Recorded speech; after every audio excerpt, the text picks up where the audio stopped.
Welcome back for another video. This time we are going to implement a simple but very efficient and effective web crawler.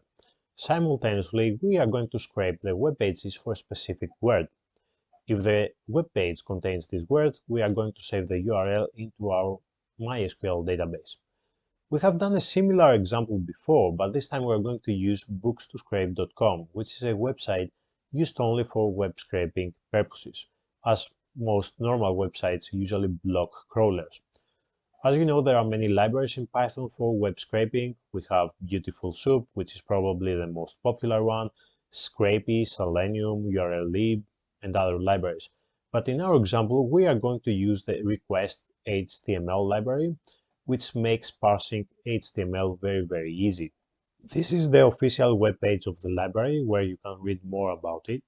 In our example, we are going to use the asynchronous version in order to get content from multiple websites at the same time. We are going to use the absolute links, which grab a list of all the links on the page, which will help us get the next link to crawl, and the CSS selector in order to find a specific word inside an HTML page. This is the website that we are going to use for web crawling and web scraping. Now, we can have the first page, this page, as a starting point, but we are going to use multiple pages as starting points in order to make our web crawler much faster. So if you scroll down and click next, you will go to page 2.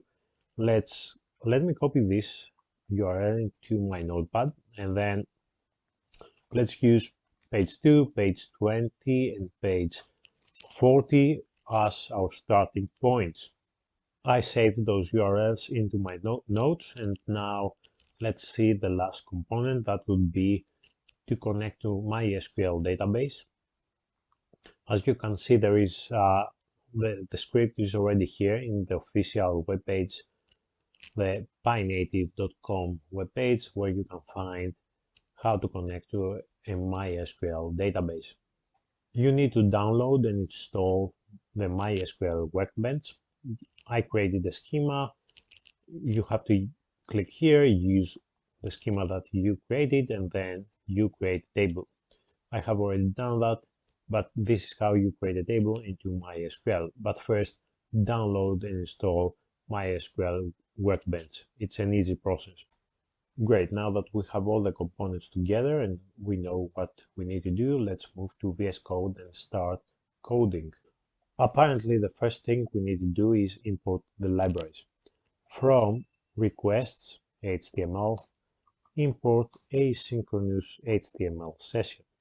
Then we need to import async and also import the time module, because we want to check how fast our crawler is. We are going to use async to improve the performance of our crawler. When you wait for a GET request to return the data, this thread is waiting there doing nothing. With async we achieve concurrency, which means we can perform another task while we are waiting for the GET request to return the results. Let's create our main function now. If name equals _ main. Here we are going to define our URLs inside a list. Let me copy the URLs because I don't have them here from my notes. Let me copy the URLs from my notes, and here we have them. We have defined 3 starting points, right? Then we have to type asyncio.run. This is where we are going to run our coroutine, which would be our main function here, that we are passing the URLs into our main function. When you create an asynchronous version of your code using async, you need to use the async keyword before you define a function. URLs. And now it's actually time to create our asynchronous session. We can do that by using the asynchronous HTML session. Now it's time to create our tasks. Remember, we are going to have 3 starting points because we provide 3 URLs instead of 1, and we need to create a list of tasks that we are going to use asyncio.gather to actually execute the tasks simultaneously. So here, for URL in URLs, we are going to call a function that we are going to create in a bit, which is called crawl, and we are going to pass the URL and the session. Now, how do you execute those tasks simultaneously? You have to use asyncio.gather and unpack the tasks like that. We need to use the await keyword because when you use the await keyword, that means we suspend the execution of the main function until we get the results from this one. Unpacking the tasks is nothing more than saying exactly this URL 1 and then URL 2 and URL 3. It's exactly the same. This is exactly the same as unpacking the list. Now let's actually define start time, which is time.perfCounter, and an end time, and time that would be time.perfCounter, and print the crawler finished in, let's call that end time minus start time, and use the F here in front. Okay, that's fine. And now it's time to create our crawl function. Again, remember we have to use the async keyword here, async def crawl, pass the URL and the asynchronous session. Great. And what we need to start crawling. The first thing we need to do here is get the content from the first URL. We can do that by using our asynchronous session.get, and we pass the URL. We have to await for it. Remember, we are using asyncio, so you have to wait for the function to return the results. Otherwise, it's going to continue. And once we get the results, what we need to do is to check if there is a specific keyword in the HTML content, right? That's like doing web scraping. Let's call a function here and check word, and that would be that we will pass the request as a parameter and the URL. Let's create our async check word function. We have request URL, and what we can do here is actually check whether a specific word is inside the HTML page that we got the content from here, right? We can do that by using if request.html.find, and we have to use the CSS selector that for us would be paragraph, and say containing keyword. Let's use history as our word that we are going to search inside the HTML pages.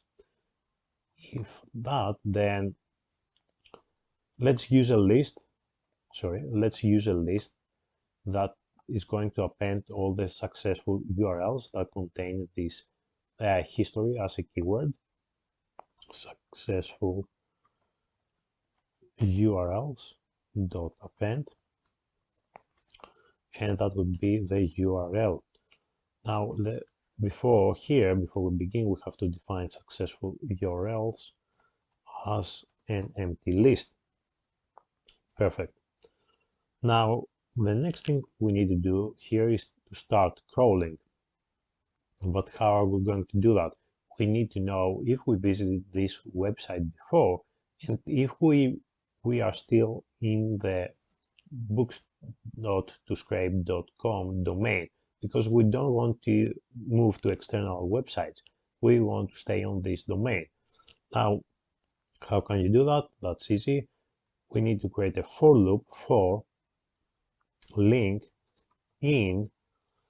Let's get all the absolute links, and you can do that by using request.html.absolute links, and this will grab a list of all the absolute links in this URL, the first URL, and from there we will start crawling again. But let's check if link if link not in, let's create another list called visited URL. If it's not in the list, so if we haven't visited this URL and the books.toscrape.com in link, so if we are still in this domain, then we have to use the visited URL to append actually this URL to the list, because we don't want to visit the same URL twice. There is no point of doing that, right? And we can do if visited URLs, if the length actually, because at some point we need the crawler to stop. So if the length of this list is greater and equals to 100, then we break the loop.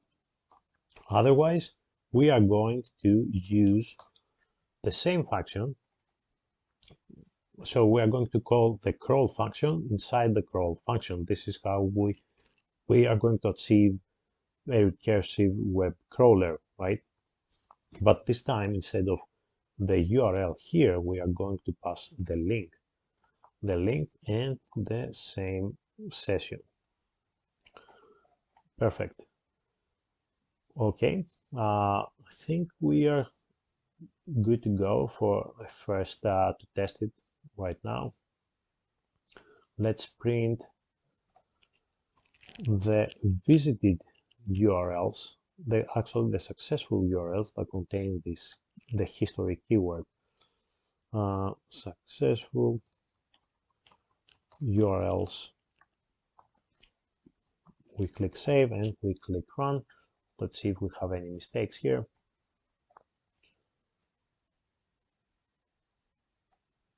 Check word was never awaited. Yeah, that's here. We have to await. Remember, it's an asynchronous function, so we have to wait for the result from the check word. We click save, see if we get another error. It seems to be running. If it runs fine, yeah, we will get a list of all the URLs that contain this keyword. So if the history word, if we grab this URL here and go into our web page, let's double check. This is the web page that we grabbed from our successful list. So if we search here for the word history, yeah, it's here. So if the HTML content contains the word history, we are going to append this URL into our list. Now it's time to save the data into MySQL database. Remember, we created the table, and again, this is the code to connect to the database. Remember, actually, this is a copy-paste from the official website. I changed a few things. I when I create the connection, when I create the connection here, we have the init function, so it automatically, when we create an instance of this class, it's going to create a connection to the database. Then I have defined a get cursor here to return the cursor, and to close the connection, then we just call this close connection function. It's going to commit the data, close the cursor, and close the connection. Now it's time to import the DB class that we created, instantiated. We can do that by using DB equals to db.connectDB, and we need also the cursor. That would be db.getCursor, right? We are good to go, I think. We can actually, instead of using a list here and append the URLs into a list, we could actually execute an SQL statement and save each URL into the database one by one. Every time that we found this URL that contains the history, we could save the URL straight to the database. But there is another way to actually save to the database a list of tuples. So in one go, you save the list of tuples, and maybe it's better sometimes to use this approach. It depends on your, the situation and the task apparently. But let's see, save this whole list of URLs into our database in one go. We can do that, but first, before let's define a function here, save to DB. It's not an async function, this one, because we don't want to use it, asynchronously. We just want to, at the end of running everything, we want to save the data into our database, and we don't need to do that asynchronously, right? So, well, save to database, and here we need to actually execute cursor.execute many, not just execute, but execute many, the data, actually the statement. First we need a statement. We are going to create a statement now and pass the data. Now this statement would be insert into book URL, and values, that would be s here. Perfect. In order to for it to work, it's not a list. If you pass a list, it's not going to work. You need to pass a list of tuples. So how can you convert a list of tuples that we get here for the successful URLs into a list of just a list into a list of tuples? You can use list comprehension, and that would be data. So for link in successful URLs, then do that link, comma, and close bracket. So you have to open the bracket, just use the data that you want to insert into the tuple, then comma, you need to use the comma here, and then close the parentheses. And this, now it's a tuple, a list of tuples, and we are going to pass it to our function to save the data. Before we run it, we need to actually commit the data and save and close the connection. Otherwise, you will not see any data into the database. We can do that by using db.closeConnection, right? Click save and click run. And this is going actually to get a list of our successful URLs that contain the history keyword here, and it's going to save all those links here into our database. Let's move to MySQL Workbench so you can see yourself. Let's select from this table. So click select from book and click here, highlight this select statement, and here we have all those URLs that contain the history keyword. Splendid, we have everything covered. This is all for today, guys. I hope you enjoyed the video. I'm going to upload the code to GitHub in case you want to check it out. If you like the video, please click the like button and subscribe to the channel. Thank you.